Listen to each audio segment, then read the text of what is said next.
Hi everyone, if you are new here, my name is Alyssa and I am an avid reader and also a self-published author, so if either of those things interest you, please subscribe below. But today I just wanted to talk about everything I have read this year so far. So this does mark the end of a quarter and I have read 14 books so far.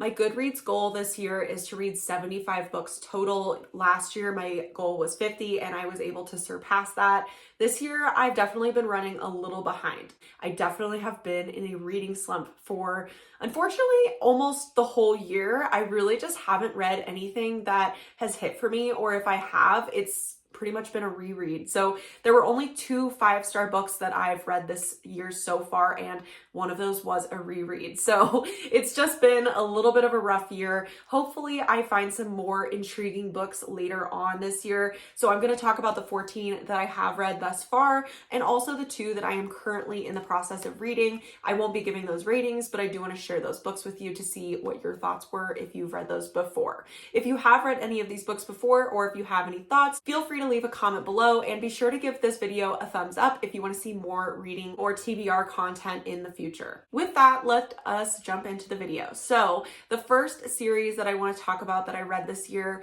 was by Freida McFadden, and this is a really popular series. I'm sure y'all have heard of it. This is The Housemaid. So I read the first, the second, and the 2.5 novella that's included in this series. So that was The Housemaid, The Housemaid's Secret, and then The Housemaid's Wedding is that little novella. I gave the first book 5 stars. I really enjoyed it. It did catch me off guard. I did not see the end coming necessarily. The second book felt a little bit short for me. There were some plot holes where I was like, wait, how do we get from point A to point B as far as the romance and everything like that? So this one I was a little more confused about, but it was still pretty good. I gave this one 4 stars. And then as far as The Housemaid's Wedding, I definitely would say this is just one you can skip. I like the series a lot, but this was 2 stars for me. I just felt like there was no plot at all and it was really weak. The other book I read by Freida McFadden this year was Never Lie, and I gave that one 3 stars. It was just not one of my favorites that she's written. I have to say I read The Boyfriend last year, and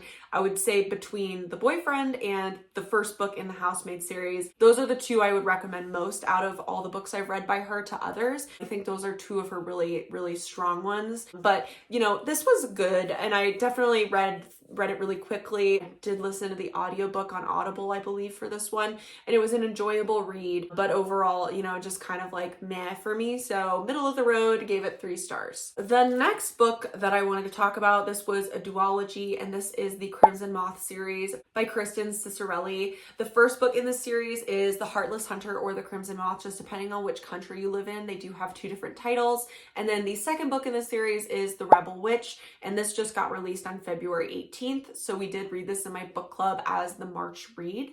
And I had read The Heartless Hunter last year, gave it 5 stars. So I did reread it before The Rebel Witch was released just to remind myself what the book was about. It was one of those ones where I thought I remembered it really well, and then I jumped into like the first couple chapters and literally was like, oh my God, I don't remember this book at all. Like, it was crazy. It was really fun actually rereading a book and feeling like it was for the first time when I knew I liked it so much last year. Rereading it, I still gave it 5 stars.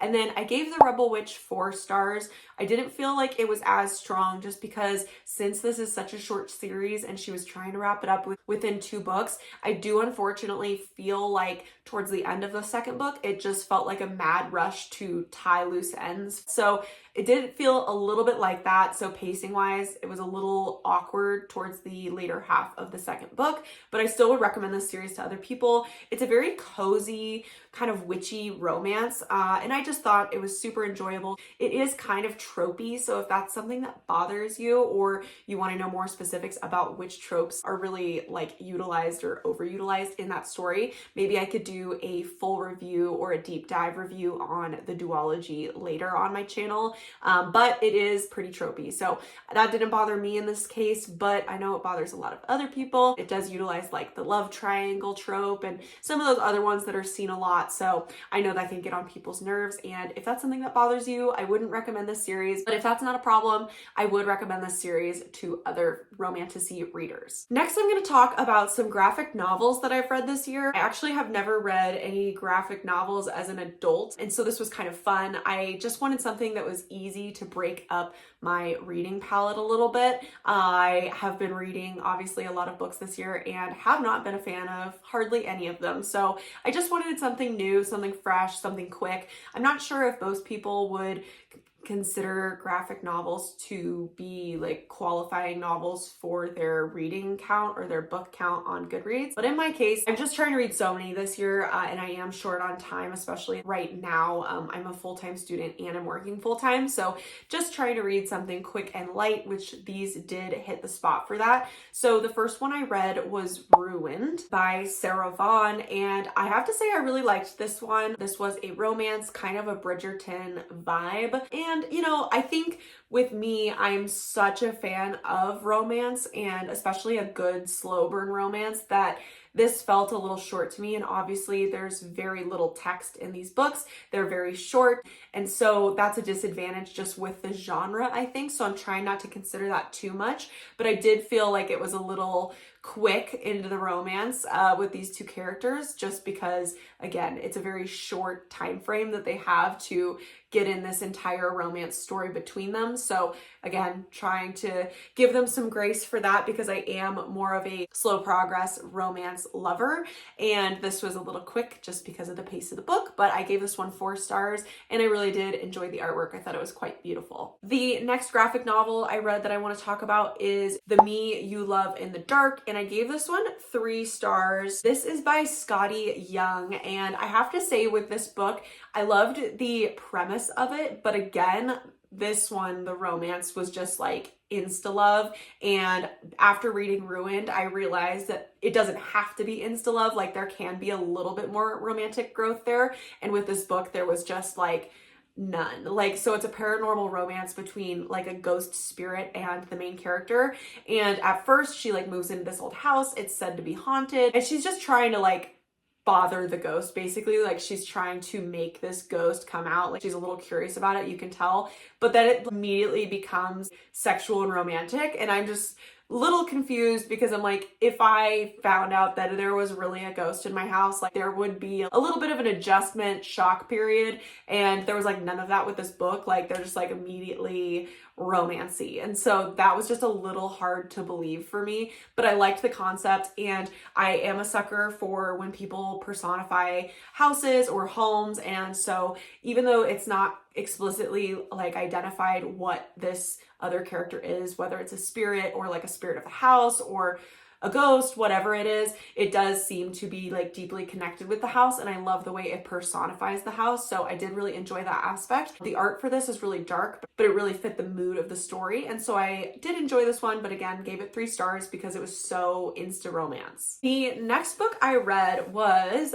Phantom by H.D. Carlton, and tell me why I just give her so many chances. I don't know if people on this channel or if my viewers of this video are fans of H.D. Carlton, but I was a fan of Haunting Adeline. It's the first book I read by H.D. Carlton, and I really enjoyed it. It was a very unique story. I think she did it well, and ever since then, I've just tried so many of her books, and I think I'm always just hoping that there's something as good or unique as Haunting Adeline. And it just is never that way. Like it never plays out that way. I always tend to hate the inner dialogue of her main characters. I always think they're kind of like, I guess, crude and brash, which isn't something that I can personally relate to. Like it's just so different than my inner dialogue. And I think Adeline within Haunting Adeline was a little more easy for me to connect with as a main character and with her inner dialogue. She was a little more like tame for H.D. Carlton's characters. Again, as far as their inner dialogue, she was a little less brash, I think. But probably the 4th or 5th book H.D. Carlton's written that I've tried to read. I did give it 3 stars. I did finish it. I have to say there's a lot of other books by her that I've DNF'd, including Hunting Adeline and Does It Hurt? I could not finish those. I did finish this one. This is the story about the grandmother's experience with her stalker romance back in the day. So this is Adeline's grandmother, I believe. And I thought it was good. I did connect more with this main character just because she was less crude and brash. Just because the book, I think, is set in the 1930s. So that was just like not the inner dialogue, not the lingo, you know, that wasn't like typical. And so I did connect with the main character, I guess, a little bit more than the other books, which is probably why I didn't DNF it and I did finish this one. But I think overall I gave this one 2 stars. I just didn't feel like it was that strong. It felt a little repetitive of Haunting Adeline, and I thought it was a weaker romance, weaker characters. Just wasn't as big of a fan. And also there was a lot of that insta romance, which I feel like with Haunting Adeline, it definitely progressed quickly, but emotionally she took longer to like attach to her stalker. And in this book, it seems very immediate. I don't know, for me, it didn't really hit the spot. And I think I probably should stop trying to read H.D. Carlton books because they're just not personally, I think, for me. However, I say that now, but watch me probably pick up another H.D. Carlton book this year, if not the next. The next book I read was Book of Azrael by Nicole. And this was a really interesting book. And I say that because I've never read a book and thought to myself, this would be better as a movie or TV show. Like, I just don't tend to think that way. But reading this book, there were so many combat scenes that I really did think, oh, this would be better as a TV show or a movie, kind of like Witcher style, because there's so many characters, there's so much conflict, there's so many aspects to the political scheme of this story. For me, it made it feel a little bit slow. I did feel like, obviously, with world building because of the politics, there was a lot there. However, with certain characters that are integral to the story, they felt really weak. So for example, the main character's sister is an important figure in the story and becomes even more important towards the end of the story, and I imagine in the second book. And I felt that she was just incredibly weak. She was a really, really, really poorly written character. I just didn't feel like there was anything to her personality, anything unique, very like cut and dry. So that was really hard for me to connect with. I won't be reading the rest of the books in the series. I did give this one 3 stars. I just had to warm up to it. Like, it was really slow for me in the beginning, like I said, but again, not that bad. I did feel like her writing was strong. So as an author, I just think she's a strong writer. But again, I did have issues with the characters and kind of how the plot was delivered or how it progressed. The next book I read this year was The Rule of the Aura King. This is the second book in this series, and this is by Nisha Tuli.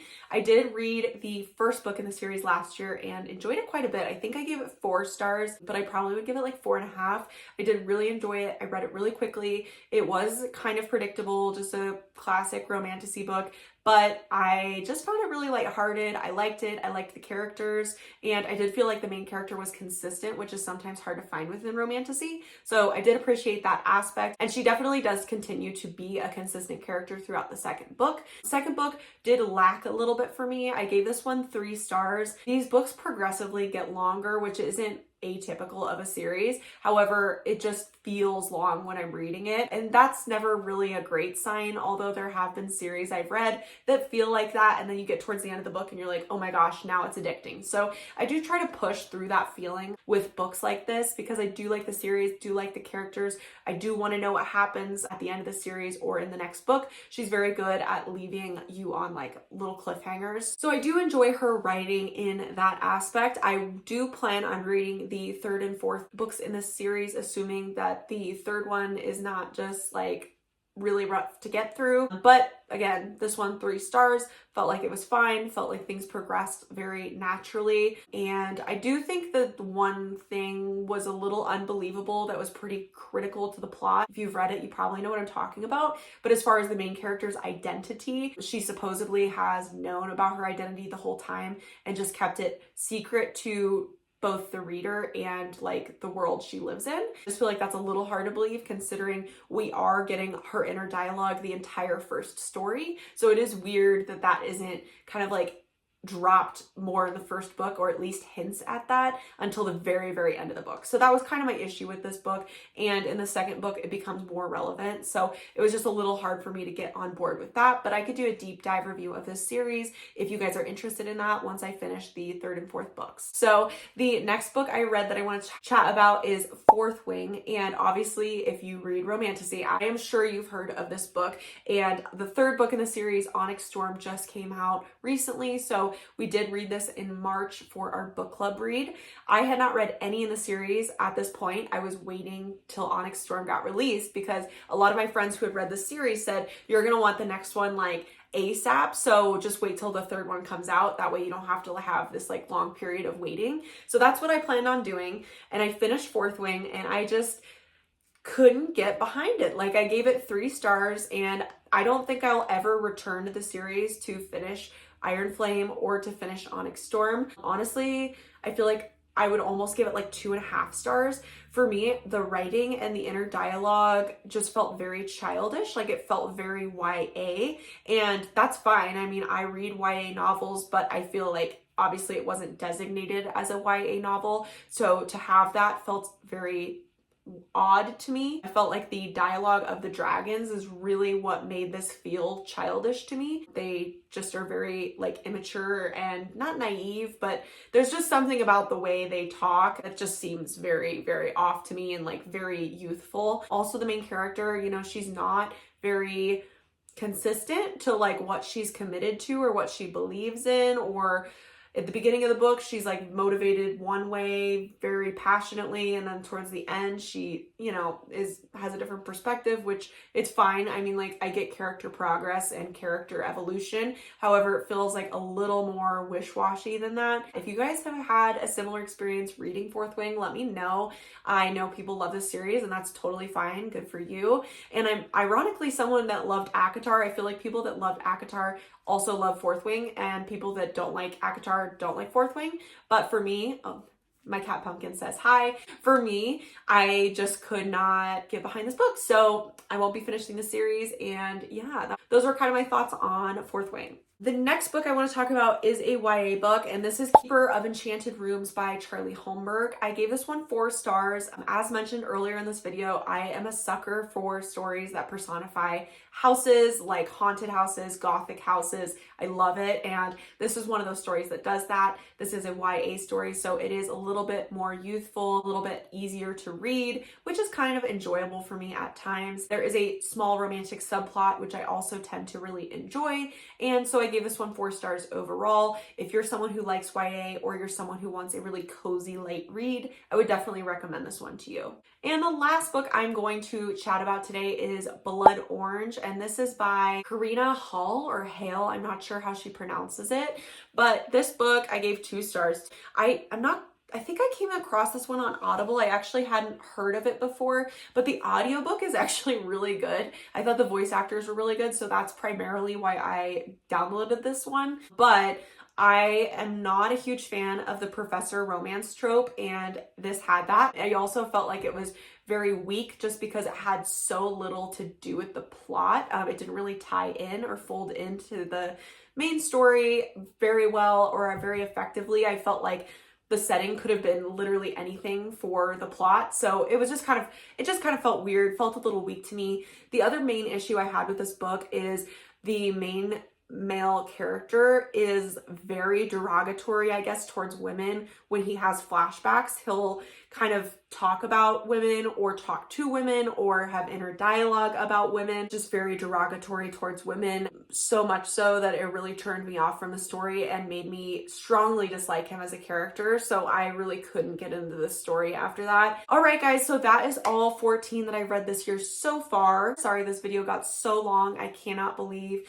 that I've already read 14 books. It's like, it feels like not that many when I say 14, which I know is kind of crazy, but then like I talk about them all, I'm like, oh my God, I've read so much this year. Right now I'm currently reading a YA thriller, Where He Can't Find You by Darcy Coates. So far I've really been enjoying that. I think so far it's probably my second favorite book that she has written, and I've read quite a few by her. So I am excited to wrap that one up. I'm about halfway through right now. And then the other book I'm reading is Bull Moon Rising by Ruby Dixon. This is the first Ruby Dixon book I've read outside of the Ice Barbarian series, and so far, like, the writing is better. I think this is a more recent release, so the writing is better, and I think the inner dialogue and main character is better and stronger. However, like, for me, I just don't think I like the premise of the romance quite as much as I did in the Ice Barbarian series. So that's just kind of where I'm at right now, working through those books. There's a bunch more books that I want to read this year, and I'm really hoping that something just like resonates with me, because it has been kind of